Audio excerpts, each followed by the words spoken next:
Chip 'n Dale Rescue Rangers is now out on Disney Plus, and I had so much fun watching this movie. It was such an unexpected, pleasant surprise, and it was actually one that I was just not going to watch at all until some of the early reviews started coming out. Now, apart from this movie just being great, it does have a lot of Easter eggs and cameos, and it does a much better job than what Space Jam: A New Legacy tried to do, and had even more significant cameos, I think, than even the most recent Doctor Strange movie. Me talking about this sort of subject obviously is going to be spoilers, but this movie has cameos not just from Disney properties, but from properties that I would have never thought would be in this movie, and we're going to break them down and go through them. Now, because of copyright, I don't even want to attempt to play around with pulling the footage of these characters to put it in this video, so I'm just going to stick with pictures. Now, because of how many cameos and Easter eggs there are in this movie,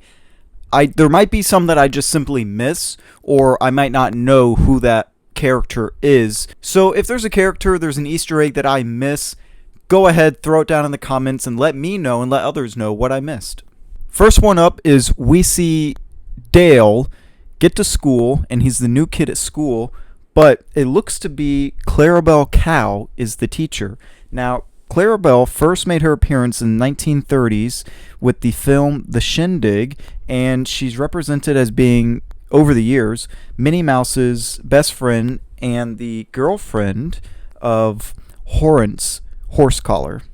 Now we see Dale at lunch narrating and walking through, and we see a yellow character with blonde hair, seemingly a Simpsons character. This is not a famous Simpsons character, anyone like Bart, Lisa, Homer, anything like that. We'll get to that later on, but it does seem like Simpsons universe characters exist. Chip and Dale are meeting, and what does Chip have in his hand? Well, he has a lunchbox, but it's a Knight Rider lunchbox. At the talent show that Chip and Dale are now performing at their school, right smack in the audience, we have a Transformer sitting there clapping, cheering them on. I gotta say, I was a little step back when Full House became a part of these cameos, but Chip and Dale are going through the process of trying to make it in the city of Los Angeles, and apparently they were in an episode of Full House. Chip and Dale finally now have their own TV show, and after celebrating, and they're at a club now, we see three little pigs with them, and Roger Rabbit, which I'm glad that they specifically referenced that, because this whole entire time leading up to this movie, and even watching the beginning up into this part, it just reminded me of a modern day Roger Rabbit, so it's kind of like they're paying a little bit of homage and winking to you and saying, we know. So we flash forward, and Chip and Dale have broken up, years have passed by, and now we're brought to a convention center, kind of like a Comic-Con, and this big exterior shot, I'm able to point out a person dressed as Harley Quinn. We see a cartoon of Sailor Moon in the front of the stage cheering, and then all the way on the right hand side, I almost didn't see it, but it looks like Dorothy from Wizard of Oz.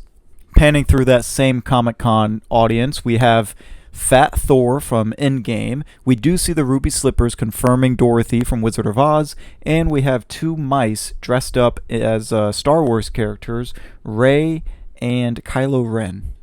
So I didn't catch this on the first viewing because it happens so quickly, but upon second viewing, I'm now able to see it. When Baloo from the Jungle Book enters, he's the main star of the show, he enters, and in the crowd, we see a human with a Sonic hat cheering for this bear that just came on, so this is a clear reference to what is about to come. Then we have an appearance from Lumiere from, of course, Beauty and the Beast, talking and kind of giving a little bit of advice to Dale. And in that same shot, I can't believe they did it. I don't know how they did it, but we got Ugly Sonic. Of course, Sonic with the human teeth before the transfer to the more traditional Sonic that we now have in the popular Sonic franchise. I know a lot of people are going to freak out over this Sonic cameo, but to me, this was not even the best cameo. Personal preference, I should say, and that is going to be coming much, much later, but you will know when I get there.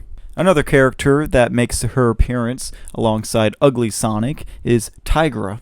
Now, these next couple cameos and Easter eggs are Blink and You'll Miss It Chip goes and opens his freezer to get some food to heat up, and we have Frozone from The Incredibles as the main person on the meal. But on the left-hand side, we have an Ice Age reference with Scrat, and on the right, I don't know how they did this. This was one of the cameos that made me say, no way, was Foghorn Leghorn from the Looney Tunes. The TV changes once again, and who pops up on the screen is Alvin and the Chipmunks, referencing the CGI change that we now see Dale with. And also they talk about rapping, which comes into play later on in the movie with animated characters rapping. Chip and Dale have now met up with Monterey Jack, but after their encounter with him, we see Chip walking alone down the Hollywood Walk of Fame, and we see two stars that to me popped out. We have the Yogi Bear star, and even more significant, I think, is the Squidward star. We don't actually see the characters, but we have their name there. In that same shot of Chip walking down the Hollywood Walk of Fame, we see posters for Fast and Furious Babies, which I'm sure is better than F9 and probably F10 that's going to come out. Other posters that we see is a Mr. Doubtfire, which is obviously a reference to the Robin Williams film Mrs. Doubtfire. We see Batman vs. E.T. Now I really want to see that movie. And it's very blurry, but on the left-hand side of Chip as he's walking, you can see a poster for Gucci, but who's standing there? It looks like Dobby from Harry Potter. We're now brought to Main Street, and I had to pause and rewind this scene a couple times. And there's older character drawings on there.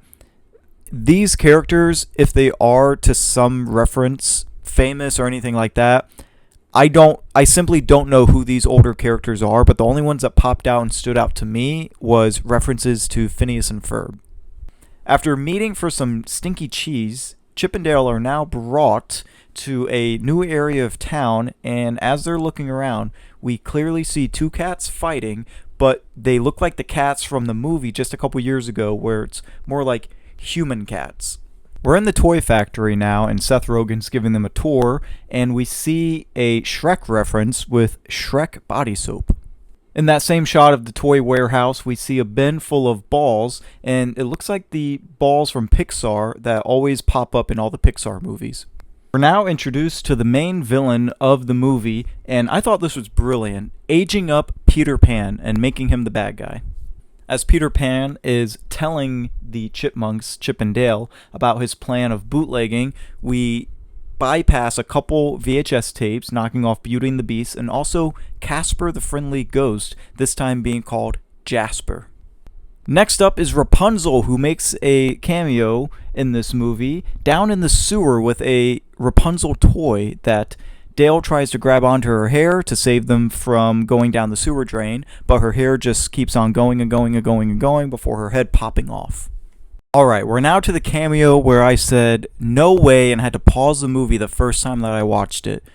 There is a clear shot when they're in the spa, they're going on top of the drain pipes, and we see sitting in a sauna Randy from South Park.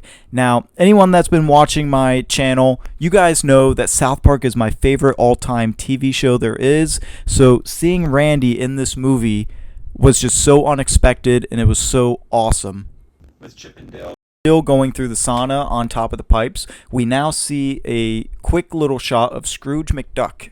Scrooge McDuck is, of course, from the TV show DuckTales. We now have Ellie, who is with the rest of the police team, and it looks like they're at the spot where the bootlegging is taking place, and she has her flashlight, and she's going through and looking and shining it on different types of pictures of characters. We see Flounder again, that was referenced earlier. We also see Sneezy and even Garfield. And above Garfield's head, I mentioned Foghorn Leghorn earlier from the Looney Tunes. You can see his name spelt out with a string pointing down to something, but you don't see it, but you do see Foghorn's name right above Garfield. Dale have now found themselves trapped inside of a machine that is used for these bootleggers to change the character designs, and a scan is taken of Chip and Dale, and the different types of scans that are shown are designs such as an anime design, a Rick and Morty design, a Simpsons design, a Deadpool and Batman design, and a Ren and Stimpy design are the ones that popped out. Chip and Dale have now heroically made it out of that machine that the bootleggers use. On a big wall, we see different parts of different types of characters that are used in these bootlegged versions. We see Garfield's butt, Mickey Mouse's hand, a Smurf hat, the Pink Panther's jaw, Jimmy Neutron's hair. Back at the police station, Chip and Dale, they start to suspect that Ellie, who's been working with them all along, may not be who she says she is, and that she may actually be a threat. So they run out of the police station, and they run past a bus bench, and who is on that bus bench? Butthead, from Beavis and Butthead. We see Chip and Dale back at the Comic-Con Convention Center asking help from Ugly Sonic, and they have to run away from Seth Rogen's character and the polar bear, and running past Paul Rudd, known as AntMan, or in this movie, AntMan, whose superpower was going to be really charming towards aunts. Now, when they're running through the convention center, there's a lot that happens. We see a lot of characters, and we see a lot of people dressed up as characters. I'm also going to be giving a shout out to the people that are dressed up as certain characters. But we see My Little Ponies run through the screen. We see a man dressed up as Pickle Rick. We have a Masters of the Universe reference. We have Indiana Jones with Chip dressing up as Indiana Jones while they're running through an exhibit, and Dale says just to grab whatever. Now, right after the Indiana Jones reference, they turn around and they see a bunch of Comic-Con people that say, "Oh my God, you're from the Rescue Rangers, I'm your biggest fan." Now, in that, we have a guy in the wheelchair on the left dressed as Pee Wee Herman, and right in the middle, we have a person dressed as Borat. Now, as they're running, we have the polar bear that is running after them, and Chip and Dale run up a statue of Voltron before being knocked down by the polar bear. Within the chase, Seth Rogen's Viking character gets knocked down, and this broke the fourth wall, but I was here for it. I thought it was great. We have Puma from The Lion King talking to the Seth Rogen Viking character, and then two other characters that he's voiced in the past pop up. We have Bob from Monsters vs. Aliens, and also Mantis, his character from Kung Fu Panda. I'm going to fast forward a lot during this movie, and we're going to jump to the part where Chip is already being rescued by Dale at the bootleg factory. Fireworks shoot up in the air of the image of Mickey Mouse, and we have the Walt Disney iconic theme music playing at the same time. Transformed into a new character by the machine, and there's a couple parts of this character that they make that I'm not sure if it's something that I'm missing. There's an arm with a cannon on it and the head of a cat. Now, if those are two things that I'm missing, then let me know in the comments below, but we clearly have a WreckIt Ralph arm for the left arm. The right leg is the leg from Woody, of course, from Toy Story, and the left leg seems to look like a Transformers leg. Chip and Dale are now trying to escape and get away from the new Peter Pan, and they break onto the backlots for the productions of the bootlegged movies that are being made. We see movies such as Winnie the Pooh, The Simpsons, and Aladdin. So if you were counting along with me, I got up to 72 different types of Easter eggs and cameos that I broke down in this video alone. Now, that is not all the cameos. I didn't even go through the bootlegged characters just because they were kind of mixed in with so many other characters. Sometimes it was just kind of hard to pinpoint who they were trying to make a reference to. But I'm sure that my eyes didn't catch everything in the background, so if you saw a cameo that I missed, or maybe even an Easter egg, let me know in the comments below and let me know which scene it is so that I can go back and try and find it. If you guys enjoyed this video, hit that subscribe button down below, and I'll see you next time.